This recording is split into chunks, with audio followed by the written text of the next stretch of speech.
when the different people in the home are triggering each other. For instance, my son's breathing used to trigger me. Does anybody have a really loud breather? And it's just bizarre. You're like, okay, they can't even breathe, and I'm triggered. Or the way they chew, or, you know, snoring, or whatever the bodily functions that trigger us. And sometimes I'd be in one room and I'd hear him just, you know, and it would trigger me. And then my response would trigger my husband or one of my other kids. And then their response would, and it's like ping-pong balls, just boom, boom, boom, boom, boom. And now everybody is out. Nobody is centered. It's really hard to heal that. So when I was doing my crisis response training, we talked a little bit about what happens in your brain during trauma. And I know a lot of you probably know this. I just want to describe it in a little bit different way. So let's imagine that you had one incident of trauma, just one, like a car accident or a car fire. Well, you could have that maybe, I don't know, house fire, or something that's traumatic. What happens is, you know, the cortisol, the adrenaline flood through your body so that you can fight, or you can hide, or you can freeze, or whatever you have to do to escape.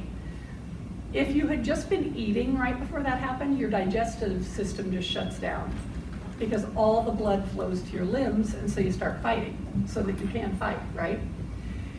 So it can take up to 3 weeks for that to calm down and get those hormones flushed out of your system. So you might have digestive issues, you might have trouble sleeping, stuff like that. That's one incident.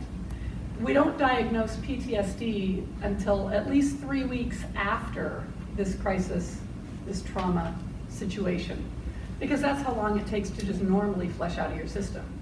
If you're still having trouble after 3 weeks, they might diagnose you. At first it would be something, Amy, do you remember what they call it? Acute stress disorder. Acute stress disorder.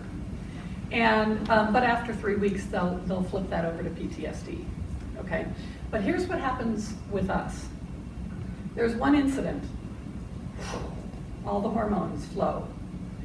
It's trying to come down, boom, there's another one. Boom, there's another one. Boom, there's another one. You know, several a day, hundreds a week. And pretty soon that lever or whatever gets stuck open. And so those hormones are flowing 24/7, which is why you can't sleep, which is why you're exhausted, because your cortisol is all burnt out, your adrenals are shot. And so all of that happens. If you had had a rape in your family, what you would do was say, let's get you home and safe and heal up. And 80% of the people would be okay without a PTSD diagnosis. 20% would still probably diagnose as PTSD. But what happens if you would tell that woman, you need to go live in the same home with the person who assaulted you and see if you can heal up that PTSD? That would not work so well. And many of us, so they kind of think about this type of trauma.